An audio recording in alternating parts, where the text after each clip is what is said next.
কি এখন কেমন লাগছে? শেষ পর্যন্ত এক্স গার্লফ্রেন্ডের বিয়ে উপলক্ষে ফটোশুট করতে হচ্ছে। বাই দ্য ওয়ে, বিয়েটা কিন্তু আজকে না, কালকে হচ্ছে। তো এইসব কথা আমাকে বলছো কেন? তোমাকে বলবো না তাহলে কাকে বলবো? আমার এক্স বয়ফ্রেন্ড বলে কথা, সুখ দুঃখের কথা তো তোমাকেই বলবো, তাই না?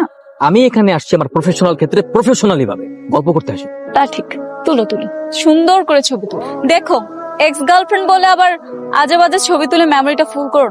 এই মাহিমা, ওই পাশের লোকেশনটা না অনেক জোস, চলো ওখানে গিয়ে আমরা ছবি তুলবো।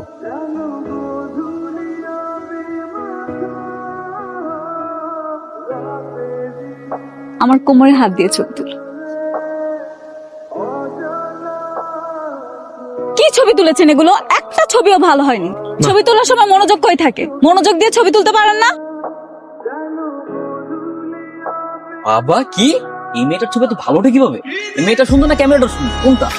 তুলো তো দেখি, অনুপোজ দাও, পোস্ট চেঞ্জ, চুলটা সরাও তো, চুলটা সরাও। কি ব্যাপার? কি সমস্যা তোমার? তুমি এরকম করতেছো কেন? কেমন করছি আমি? এরকম মুড অফ করে আছো কেন? আমরা এখানে কাপল ফটোশুট করতে আসছি, এমন ভাবে ছবি তুলতেছো যেন মরা বাড়ির ছবি তুলতে। মাইমা প্লিজ এখান থেকে যাও, শান্তি মতো নাস্তাটা করতে দাও। নিশ্চয়ই তুমি একা একা দাঁড়িয়ে আমার বিয়েটা ভাঙার প্ল্যান করছো, তাই না? What nonsense! এই, আমি তোমার বিয়ে ভাঙতে যাবো কেন? একা একা নিরিবিলি দাঁড়িয়ে প্ল্যান করছো যে কিভাবে আমার বিয়েতে ঝামেলা করা যায়। খবরদার, তুমি যদি আমার বিয়েতে কোনো ঝামেলা করো না। আমার তো এখানে আসাটাই ভুল হয়ে গেছে, আই এম সো সরি। আমি যদি জানতাম এটা তোমার বিয়ের প্রি-শুট, কখনোই আসতাম না। এই এই, কি হচ্ছে সব? আপনারা পোস্ট চেঞ্জ করেন, আমি এই ধরনের নষ্ট ছবি তুলতে পারবো না। আশ্চর্য, আমার বউয়ের সাথে আমি কিভাবে ছবি তুলবো সেটা কি আমি তোমাকে জিজ্ঞেস করবো? বউ মানে? আপনাদের কি এখনো বিয়ে হয়েছে যে এইভাবে ছবি তুলবেন? বিয়ের আগে এইভাবে ছবি তোলা যাবে না। আমাদের ইচ্ছা আমরা ছবি তুলবো, আপনার ছবি তোলার দায়িত্ব আপনি ছবি তুলুন। আপনাদের তো এখনো বিয়ে হয়নি, এমনও তো হতে পারে যে বিয়েটা হচ্ছে না, তখন এই ধরনের ছবি তোলার দায়ভার নেবে কে? আপনাকেই ছবি তুলতে হবে।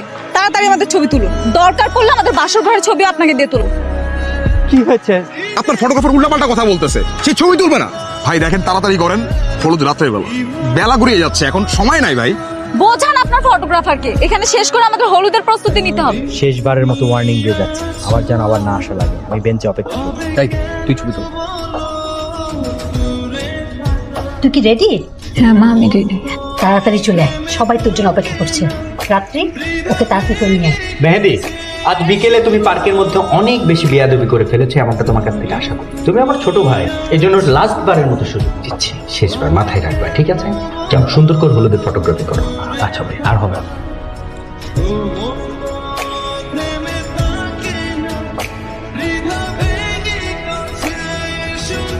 আমাদের বিয়ের সময় যখন গায়ে হলুদ হবে,